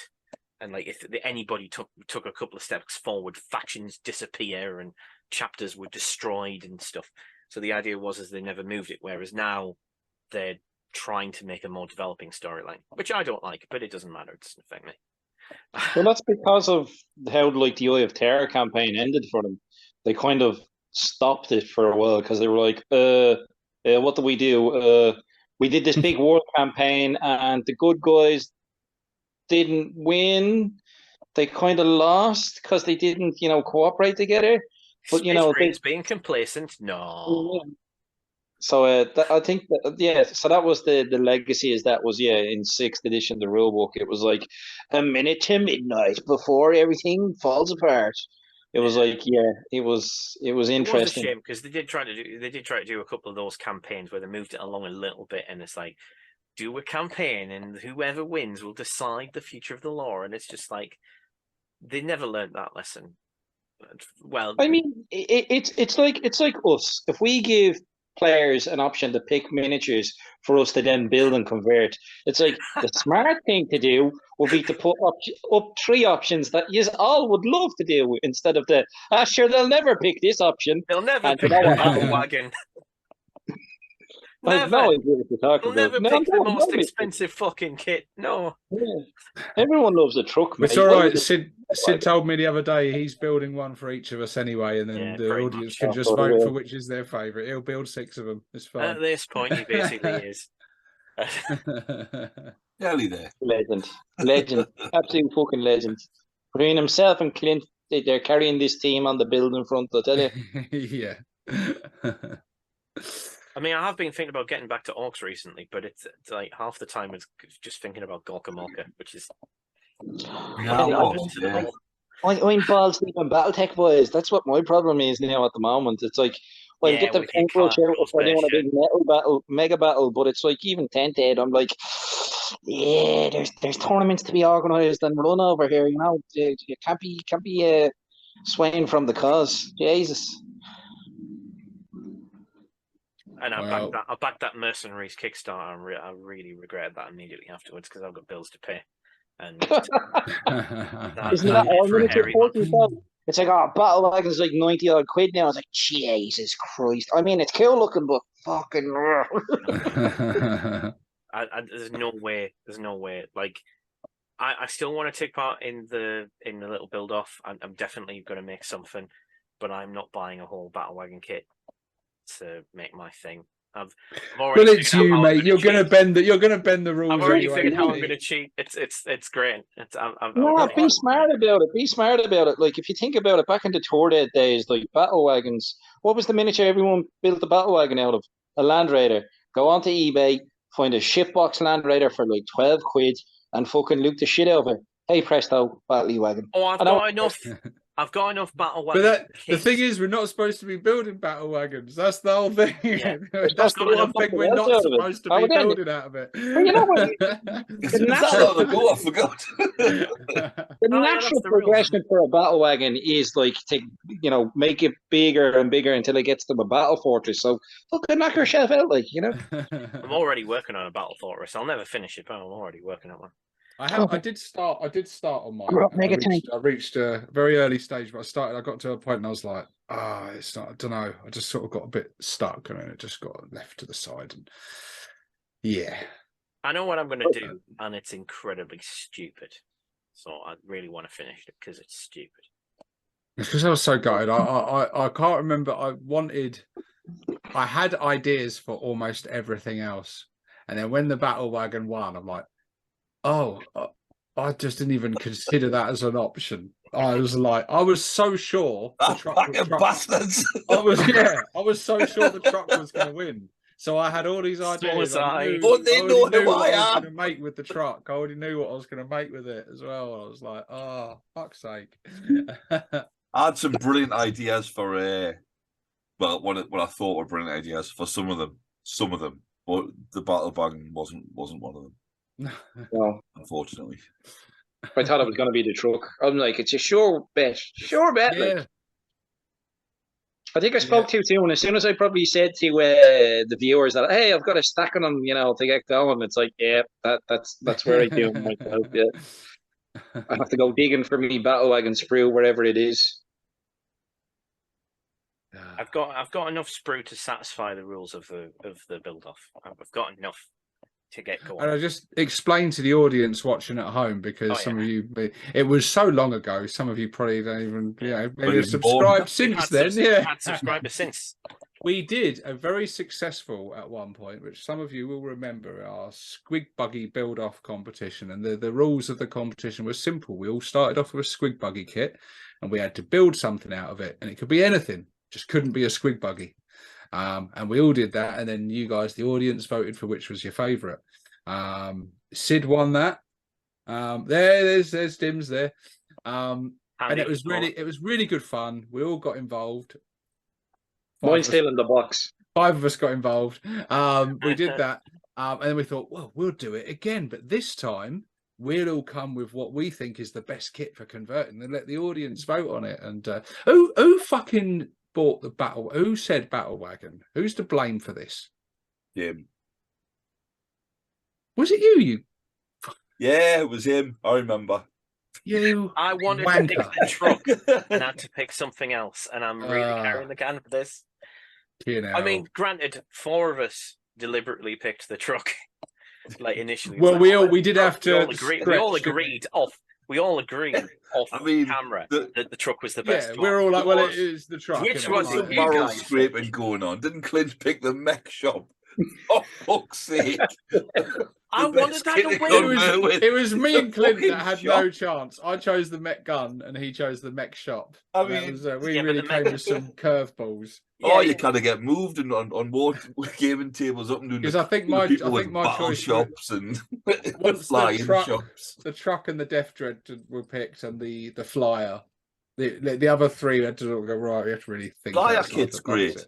I was gutted the flyer kit didn't win. I actually would have liked if the Death Dread had won. I think we all could have had like some interest in conversions with them. Oh, yeah, definitely. I think you would have got 6 Death Dreads, but you would have got 6 excellent Death Dreads, very different, and shown. There's nothing wrong with the classic Death Dread. 2 up, 2 down. Yeah. Well, I hate to say this. Much more with the kit. I know we're committing to an awful lot, but it's hobby, so I don't care. What's to say we can't do the others as well? The fact that it's been about a year and we hadn't done the first one. Yeah, but I mean, that's the next 5 years. That's the next 5 years sorted. What are you worried about? Next time we'll do.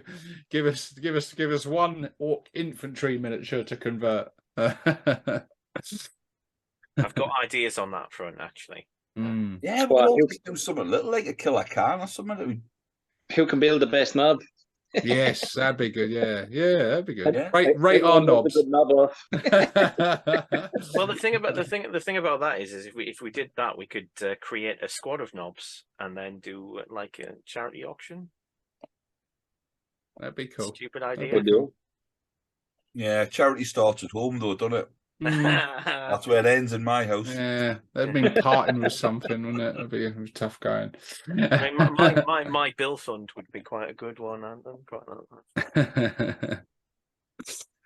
Well, we managed to keep this largely on topic anyway. Sky, you weren't here for the beginning, but we I'll count me blessings, sir. Oh, I think we were recording for about 25 minutes before we started actually talking about what the video was. We still haven't done a proper introduction, and I don't think we should, to be honest. No, we just kind of started talking, and we realised we were into the video. But yeah, we spent 25 minutes talking about 10th edition. If people don't know it's the Warboss show by now, 21 episodes in or whatever the fuck it is at this point, then we've got about 10 different clips of Nick saying stay on target. We've got to find a way to use that footage, otherwise. Yeah. Cycle through them all. We'll get there. Don't worry. We'll get there. I think I used most of them in the first vid we used. I think you did, yeah. On target, just to give variety. But I mean, it might be a good time to bring it back because we have rambled a little bit. Well, talk about 10th edition. Apparently, people aren't happy with the pile-in rules for close combat or something like that. Or what's the story? I've not even seen them. No. I didn't know. Like I said, I've been too busy with the old BattleTech, but I look forward to it. I watched a video about the cover rules and how they worked and how there was some issues with it. I think it's Mikey Hellstorm Wargaming. He done a video or 2 about that. They'll get them fixed. Sure. But I'll just keep building stuff. Exactly. Yeah. It's not the way. It's the new edition isn't the worst edition GW did. That would be fine. 8th. No, I don't know. 6 was pretty fucking dog shit. Even broken as 6th edition was, at least it had mechanics and content in it. Mechanics that didn't work. That straight up didn't work. Oh yeah, Like, yeah. There were rules that didn't actually function, but at its core, it was still the third edition rule set, which was okay. you know what sounds like a great idea? Let's put challenges into the game. Oh, and if you don't accept the challenge, your character doesn't get the fight dead. So Yeah, that's it great. was a bad edition. Like It was fucking shit. the last good edition was fourth. I know you like We'll, it. I think we'll throw a stay on target in here. Stay on target, boys. Yeah. Then, Hey, look, if you're playing a game with someone and your character challenges their character and they say no, you just know you don't ever want to play that person again because what the fuck? Like, But also, who throws that chance away? Low initiative and a 5+ invulnerable save going up against your Space Marine captain with a 2+ rerollable and vulnerable save, and can deal out God knows how much fucking damage. Yeah, this sounds like a fair fight, mate. Yeah, this would be great crack. Yeah, but you just do, don't you? You just do. You're like, well, you know what you do. You accept the challenge at the Warboss. He dies horribly, and then the shock attack gun Big Mech just fucking sucks them all into the warp. And there's like, yeah, fuck you. Speaking as like a Skaven player, right? Sometimes the best way to deal with a challenge is to wimp out of it in a clever way. So oh yeah, Skaven could lead from the back. I remember that in Warhammer Fantasy. They were crafty bastards. I thought they were good. There's a story of a vampire, and he deliberately went down into a sewer and started fucking up rats, and he waited until he fought his way through them until like finally one of the grey seers sort of emerged from a crowd of rats, and the vampire just pointed his sword at him, and the grey seer just went, Clan Mulder will accept your challenge. Bunk, bunk. I tell you what, you've Out just came touched. the rat ogre. You've touched on something there, Dim. Actually, it might be slightly off-brand, but I don't know if the audience, if people in the comments section, let us know if they'd like us to do it. Perhaps we could revisit this at some point and cover our favourite orc lore from Fantasy Orcs, because there is some fucking awesome characters in Warhammer Fantasy through the ages. Some but the old Grimgore Ironhide. Yeah, Morglum. Yeah, there's a lot of Grom the Paunch. Grom the Paunch with Misty Mount. Yes, there's some great characters there that we could talk about. So yeah, let us know in the comments if you'd like us to sort of maybe do one on Fantasy Orcs at one point, because I mean, the best fantasy character is Tretch Craven Tail. Changed my mind, but yeah, there's some good orc ones. And let us know in the comments if there's any characters that we haven't discussed. If you agree with any of our picks, or if there's characters that you like, let us know in the comments. What orc Pick an Nazdreg we talked about. I'd be very disappointed if he wasn't in yours. We certainly did. We started with Nazdreg because everyone and their squig knew I was picking Nazdreg. Yeah, pretty much. Yeah, I wasn't even here, and I was like, yeah. And then what was your? Oh yeah, you went with Tuska, didn't you? And did Tuska? Great you crack. mentioned a honorary. I can't remember what the honorary mention was. Well, no one picked Gazzy. No. He got plenty screen time, to be fair. Anyway. But yeah, if Gazzy is your favourite, let us know why in the comments. I know, but let us know about your favourite orc character and tell us why they're your favourite. We'd love to read that and hear that. Old Zogwart, because turning people's characters into squigs is fucking hilarious. Oh shit! No, none of us mentioned the Mad Dog. Grotsnick? No? It's because he's got a terrible move. Yeah. Just like the model is terrible, but the lore is great. It's like he's an incredibly important character in the lore, isn't he? Because he's a big part of the reason why Gazzy is. He's rebuilt them still with us 3 times. Like, how many times has he rebuilt them? Like a few. Saved him with the rebuilt cranium, so the adamantium skull thing is all Grotsnick. But the story about that, and wasn't it since then? There's when he started getting visions from Gork and Walk. Yeah, there was a bit of Was it a bit of Terminator armor? A bit of Terminator armor on the back of his head was interfering with his brain. I do wonder if all I of don't know if this. that's more recent, I but do wonder if all of Gaz's plans is just the Mad Doc just laughing and tittering into a microphone. metal plate with a tiny little speaker. Because that would be absolutely on brand considering his first shenanigan that got the end. Yeah, Grod, snake, squid curry. Oh. Don't wield it. Cheers. Yeah, could be. You crack it open and there's just a little snotling on a treadmill. I think the best Warboss conversion I ever saw years ago was the old metal Gazgul miniature, and instead of a head in the jaw plate, they had like a snotling and two levers. Yeah. To move it. Like I remember seeing that years ago and thinking it was fucking mint. That's brilliant. That's where the original Makari is. Yeah. It's his plan all along. Now he's got a Gazzy suit. So when he got, have you seen that episode of the Ash versus the Evil Dead, where the little kid's up inside, pops out the top and he's controlling the yes, yeah. Like, so, yeah, when he got sat on, yeah, probably not like that to be fair. It's grim dark, but it's not that fucking grim. Another incredible series. That was so good. But yeah, there we go, guys. I think we'd probably bring it to a close there, haven't we? Right, we wrapping this one up or what, lads? Nah. Yeah, we're wrapping it up. We're wrapping it up. This is 6 Plus Stevo signing out. Bye. Don't forget to drill your barrels. Bye. Fucking hell. All the enthusiasm of a wet fucking sock. Like, come on, lads, come on.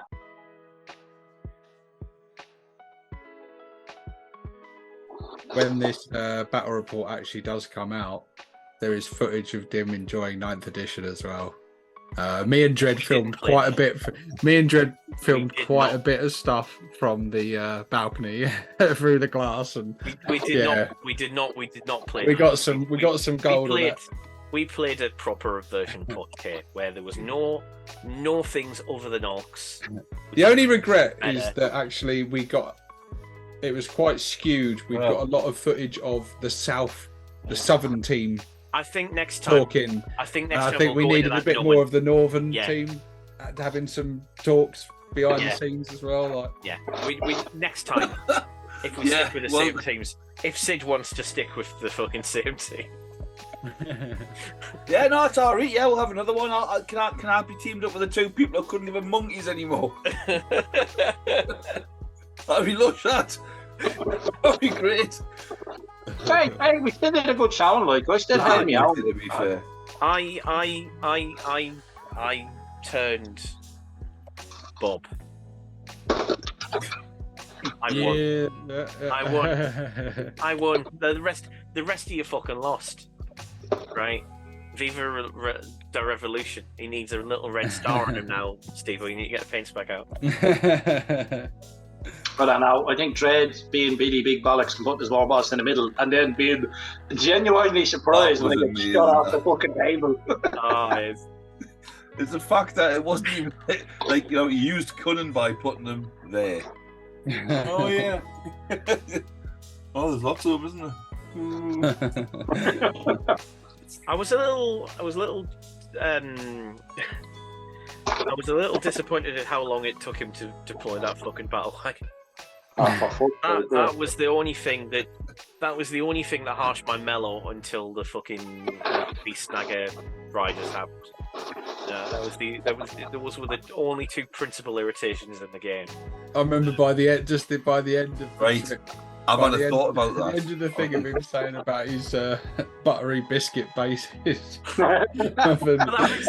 just after a while, so much of it, he was like, "You're right. Can you just wind it in a bit? Because I'm actually going to try and sell these." Please. I wanted to make like a piss take commercial for his base buttery biscuit base. Like the TV shopping channels, showing, and if you lose the lid from your dustbin, you can just put one of these on there, you know. Can Guests coming round and you need to serve up hors d'oeuvres, just turn the base upside down. You can fit all your snacks on there. can one of us turn up and go, "Oi, Dread, sorry to tell you, mate, but someone's pirated your base concept and hand him a pack of jammy Dodgers." Or custard creams, whichever, you know. Just hand him a frisbee. Just yeah. Yeah. Here's your Gazzy base sorted. Need to entertain the dog? Fling one of these. You know your unit of Squeakhog boys? I took out the Grot tanks. Was it a unit of 3? Yeah, it was, yeah. Yeah. Forgot about Ramshackle on the Grot tanks. We may have done. Yeah, it's so long ago. Until we see the footage, I just don't know. I've been through the figure. I've done the math. Oh. Oh yes, it said this to me. Yeah. They couldn't do enough damage to take them all out because all the 2 wounds would have all been dropped down to 1. So they took 1 or 2. I mean, they would have took them out next turn. Filthy cheating, bad move. Well, to be fair, Dim, you know. I mean, I was giving out about like the points was more. Honestly, it was. I was telling my mate about it when I got back. I said my mate, I said he got really ratty. I said it was the one point, and I was like, oh fucking hell, I think I should have done that. I've broken it. But like I've used them gits 5 or 6 times before that in battles. Never done dick. Yeah. They just got shot off the board every time. Never done. That is what I normally do. And then literally the first time they do something, he's like, oh, they're fucking broken fucking unit of bullshit. I'm like, oh, this is the 7th time. Use the first time they've done anything. Allow me, give me this moment. I'm as surprised as you are. Yeah. Well, I wish I fucking hadn't now. I mean, the thing is, right, is that I knew the Grot tanks weren't going to be great in combat because they never are, right? No. But the one thing I've known about them for pretty much all of 8th, and I did use Grot tanks quite a lot in 8th, to be honest, and obviously a little bit in 9th, but evidently things have moved on since 8th. But like in 8th, there was one thing they were really good at. They were fucking tanky. It took a while to take them out. You could kill them all in a single round of combat, conceivably, but they were pretty resilient. They had a 6-up invulnerable. I mean, granted, for most of 8th, Ramshackle was a 6-up no, so you had a 6-up invulnerable, 6-up no. So, like, I mean, these dudes that is their speciality, though, taking out tanks, big things and vehicles. It is kind of what they're geared up for. That is what they do. And I manoeuvred them masterfully as well. They just sort of slunk in there through and came round the back, and it was a lovely little manoeuvre. But yeah, there's so many good moments in that game. It was fucking awesome. Like fucking wiping out Scar's layer of fucking grots and grunts, and then trying to get to his juicy stuff at the back, and then boom, 60 boys. About his commando, he needed a pipe, and it came out and fucked shit up. It was good.